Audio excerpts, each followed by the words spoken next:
watu waambie nataka kuoa mwezi wa nane. Huo mwezi bwana una mvua. Umwa uwe unyanyuki kitandani.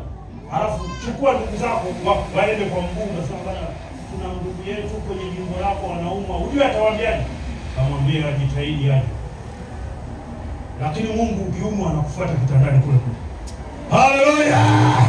Anakufuata kule ulikolala, anakuja kukuponya huko huko. Mradi uwe umeamua.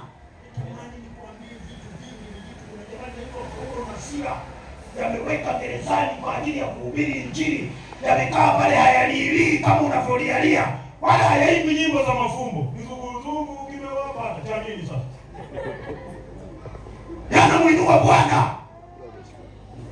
Bwana Yesu asifiwe. Tumeuona mkono, watu wanapata hivi hao wafungwa, wewe ni mkono wa Bwana uko gerezani. Ndio yameuona mkono hao wanakuwa wamechanganyikiwa, nasema hamna shida. Biblia inasema Mungu anakaa na kutembea katikati ya sifa. Sio kipindi cha sifa wanzo wanamsifu Mungu, wanamkoruko wanaweka hiyo. Unajua inaitwaje hii? Inaitwa tafadhali nipigie. Unakaa kanisani huko. Sana mama mchungaji na mchungaji ibada hizo.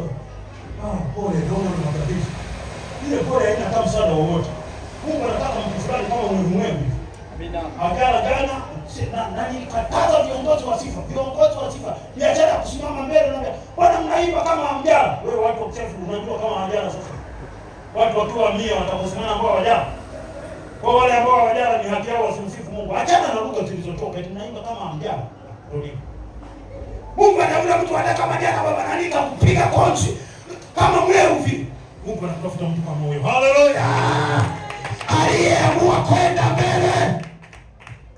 Wachami wakakaa kikao. Wakati nakuja huku nilikutana na gari moja imeandikwa akili ya njaa haishindi kitu. Nikaielewa. Wachami wakakaa kikao. Kwanza akasema jamani tunakufa. Mjini kuna njaa. Tukisema tukae hapa, ndugu zetu wanakula mavianjio, hata mavianjio wenyewe hawaleti. Tukienda kule watatuua, tukikaa hapa tunakufa. Kule mbele kuna jeshi la Washami. Wana mabomu, wana bunduki, wana dhahabu, wana chakula. Hatuna hata manati, hatuna wembe. Tukienda tunakufa. Kwa hiyo tutakufa tu. Mmoja wa nne akasema baya zaidi kufa kifo cha kijinga. Kwa kifo cha kijinga ni kipi? Kufa huku unarudi nyuma ni kifo cha kijinga. Kufa huku umekaa mahali pote miaka yote ni kifo cha kijinga.